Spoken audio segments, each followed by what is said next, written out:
గత 78 సంవత్సరాలుగా స్వతంత్రం వచ్చినప్పటి నుండి ఒక సోదరుడు సాయి ఈశ్వరాచార్య పెట్రోల్ పోసుకొని తను తగలబెట్టుకొని ఆత్మార్పణ చేసుకోవడము అత్యంత ఈ ప్రజాస్వామ్య వ్యవస్థలో బాధాకరం. ఎందుకంటే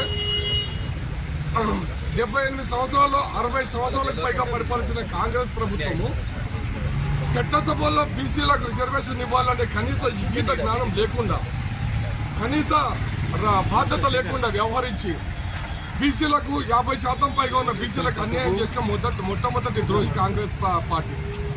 రెండవ ద్రోహి బీజేపీ పార్టీ. ఇప్పటి వరకు కూడా అధికారంలో ఉంటూ మూడోసారి కూడా ముచ్చటగా ఎన్నికైనా కూడా బీసీలకు చట్టసభల్లో బిల్లు పెట్టకపోవడం అత్యంత దుర్మార్గం.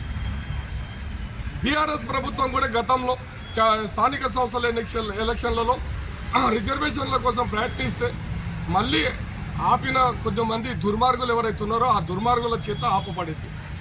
అయితే ఇప్పుడున్న ఏ రాజకీయ పార్టీ కూడా ద్రోహం చేసినాయి, కానీ ఇప్పటికైనా కళ్ళు తెరిచి ప్రతి రాజకీయ పార్టీకి నేను తెలియజేస్తున్నా, నేను ఒక న్యాయవాదిగా, నేను ఒక బీసీ నాయకుడిగా చెప్తున్నా, కళ్ళు తెరిచి బుద్ధి తెచ్చుకునకపోతే ఇప్పుడున్న అధికారంలో ఇద్దరికి మాత్రం ముఖ్యంగా చెప్తున్నాం, గౌరవ ముఖ్యమంత్రి రేవంత్ రెడ్డి గారు, అలాగే నరేంద్ర మోడీ గారు మన ప్రధానమంత్రి, వీళ్ళిద్దరు కూడా ఓటు బ్యాంక్ రాజకీయం కోసం బీసీలను అడ్డం పెట్టుకునే రాజకీయాలు బంద్ చేసుకొని ఈ తెలంగాణ రాష్ట్ర ప్రభుత్వమే కాదు, భారతదేశంలో ఉన్న ప్రతి రాష్ట్రంలో బీజేపీ పాలిత ప్రాంతాలు ఉండని, ప్రతిపక్ష పార్టీలు ఉన్న పాలిత రాష్ట్ర ప్రభుత్వాలు ఉండని, వాళ్ళకి చట్టసభల్లో బీసీ బిల్లులు ప్రవేశపెట్టి ఈ 42% రిజర్వేషన్ డ్రామా అనేది అందరికీ తెలుసు. కానీ మనకు కావాల్సింది చట్టసభల్లో రిజర్వేషన్ కావాలి.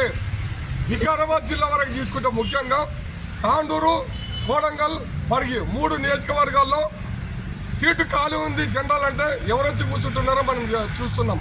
అందరూ మన మిత్రులే, కానీ ఎవరొచ్చి కూర్చుంటున్నారో మనకు తెలుసు. బీసీలకు అవకాశం లేదు. అదే వికారాబాద్ వరకు వస్తే మాజీ ఎమ్మెల్యే మెత్కానంద్ గారైనా, సంజీవరావు గారు స్వర్గీయులు వారైనా, చంద్రశేఖర్ గారైనా, ప్రసాద్ కుమార్ గారు ఇప్పుడున్న స్పీకర్ గారు, వీరు రిజర్వేషన్ ఉన్నాయి కాబట్టే వీడికి వచ్చారు. అది గుర్తెరగాలి.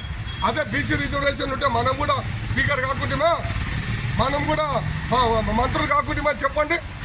బీసీలకు చట్టసభల్లో అవకాశం కల్పించాలని చెప్పి నేను గట్టిగా మన బీసీ సోదరుల తరఫున డిమాండ్ చేస్తున్నాం.